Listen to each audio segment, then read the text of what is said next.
What is an undead? It varies widely between settings. You get your viruses, your funguses, your radiation, and my personal favorite is magic. Necromancy is an amazing trope. I dearly love it. Don't like how it's typically handled as intrinsically like dark, evil, da da da da da, without exploring the definition of that evil. I like to just give necromancy a very clean slate, where it's simply the act of resculpting the soul, the same way we'd sculpt clay, right? Sculpting clay isn't evil.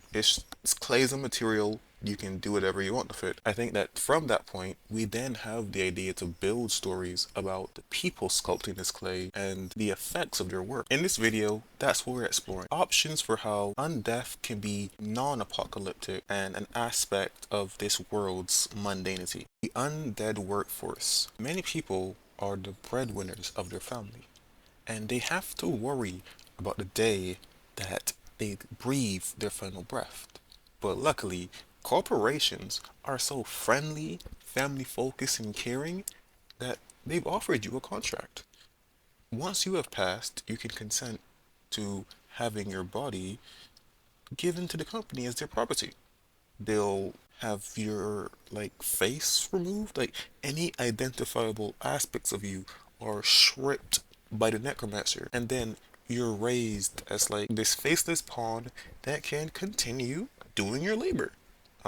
If you're asking why the face is stripped, it's to avoid living members of the population identifying the person. Because I imagine it could be insanely ghoulish and unsettling to like walk into Starbucks and see your like recently dead uncle working behind the counter. Undeath as a privilege. Let's imagine that it is possible to give someone immortality or simply postpone their death and they maintain their intelligence. Do we believe that the lower class are the ones that will benefit from discovery? I rather assume that the necromancers keep this discovery to themselves and like only do this service for like the higher echelon members of society.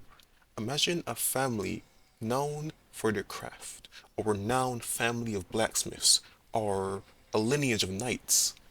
But in reality, it's the same individual claiming to be their descendants as the next generation forgets their face. Or maybe they wear a new face each generation. The Relic. Imagine a setting where necromancy isn't a common thing. Maybe people don't even know that necromancy is a possibility. But there is one singular undead entity. They were created centuries ago and they live in secret among the people, traveling. Perhaps they have had intimate impacts on human development. Like, what if this is a mage and they are the ones that introduced the concept of magic to the common man? Think it might be a bit obvious, but my mind is going to Hohenheim from Fullmetal Alchemist. He is an undead, in a sense. Like he is a lich. Like he has the souls of an entire nation housed within his body. He is like the last remnant of a forgotten civilization, and he's like taught alchemy to the now living. Yeah, so those are my suggestions, and now you can use the comment section to share how you would incorporate undead and necromancy into your settings.